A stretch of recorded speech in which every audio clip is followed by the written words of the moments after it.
Good morning from beautiful Brisbane, Australia. How are you this morning? It's Thursday. I can't believe the week is flying by. And it's certainly been an interesting week. How's your week been? Have you been able to integrate some of the information into your day-to-day life in order that you can help move your recovery into or towards remission? Thank you everyone who shows up every day. It's such a joy to know that the information is helping you out. If you're here for the first time, welcome. My name's Linda and I'm a trauma recovery coach, and I share this information with you so that you can take it away and you can go and be with a therapist or another trauma recovery coach or whatever suits you, and implement strategies in your day-to-day life. And this helps us move with complex PTSD from recovery towards remission. Now today I wanted to share with you quite a number of ways we can say no, and the reason why I wanted to share this with you is because the first time somebody ever said to me, "You're allowed to say no," I was like, I didn't even have a concept of what saying no meant. And in day-to-day life, how do I navigate that road? How do I work it? I didn't even have a language for how to say no. And for people who haven't had trauma in their day-to-day life, the concept of saying no is something that's manageable to them. But when we've had complex trauma in our life, saying no is like, you better teach me how to do that. So instead of just coming outright and saying no, which for us can induce all sorts of emotions, there's lots of different ways that we can say no. And it makes us responsible for our no, but it also makes the other person responsible for the outcome that they're trying to achieve.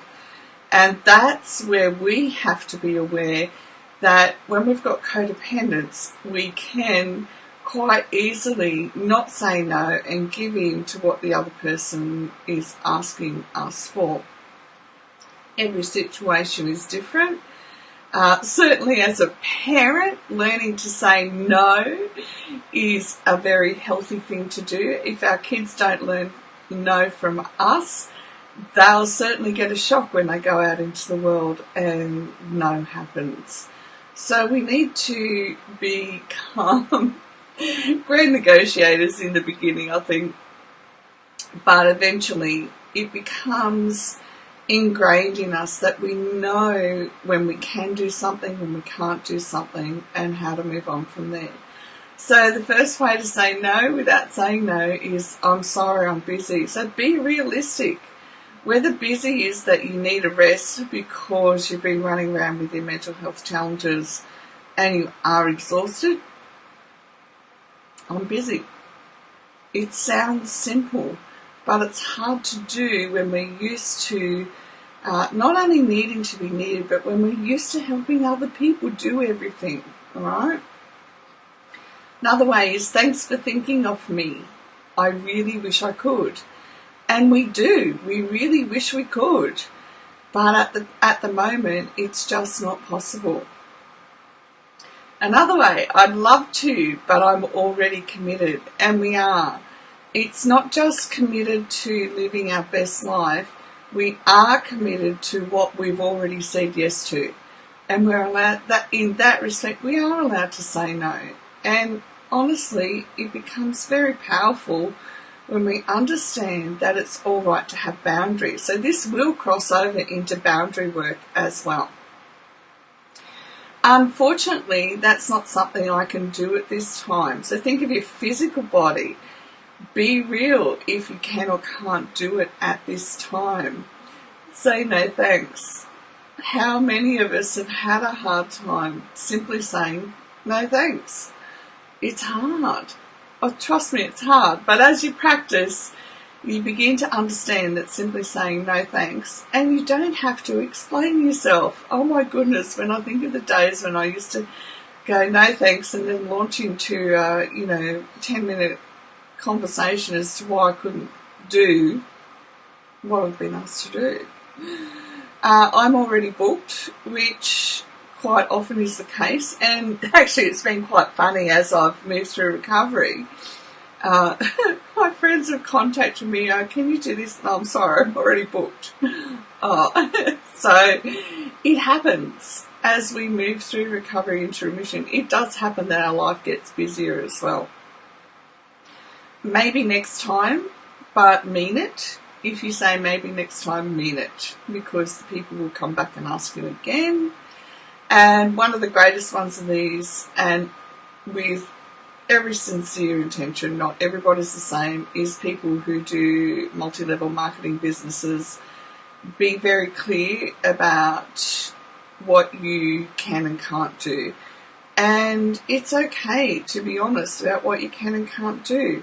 Going to a party in somebody's house, I have to be very comfortable to be able to do that. And sometimes I just have to say, no, I can't at the moment. If I know that my work schedule's full on, then doing something like that on the weekend when I turn up to a house with a bunch of people that I don't know, I have to be in the right mind frame.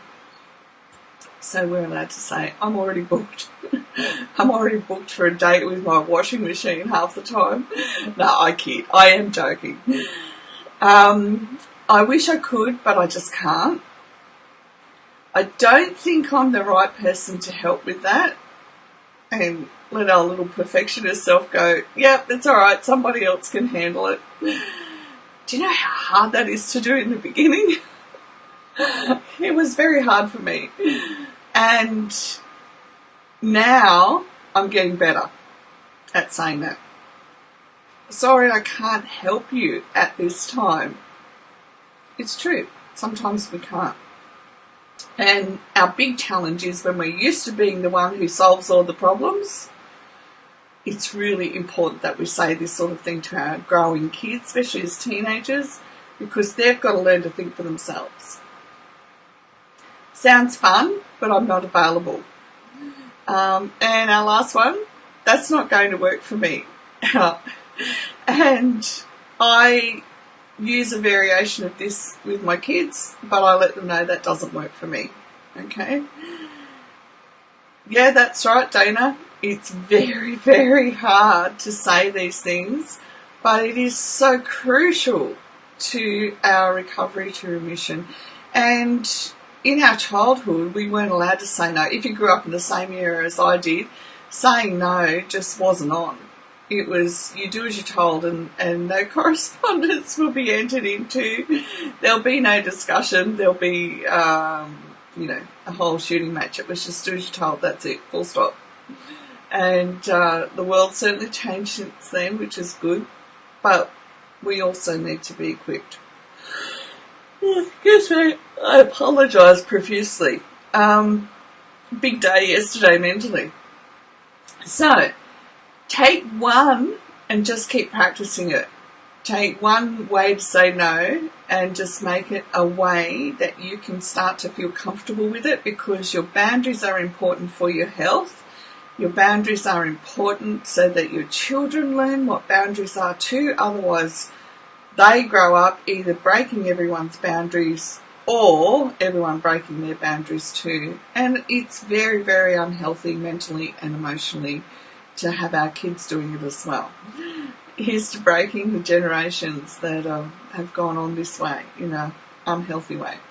All right, thanks for joining in today. I really appreciate you. Remember to share for those who are still in silence and can't come out and say that this is hard for me, life's hard, and they're still under a lot of pressure. It's good to share for the silent majority that still need help. All right, have a great day. Remember to let me know any questions you have, and we'll go from there.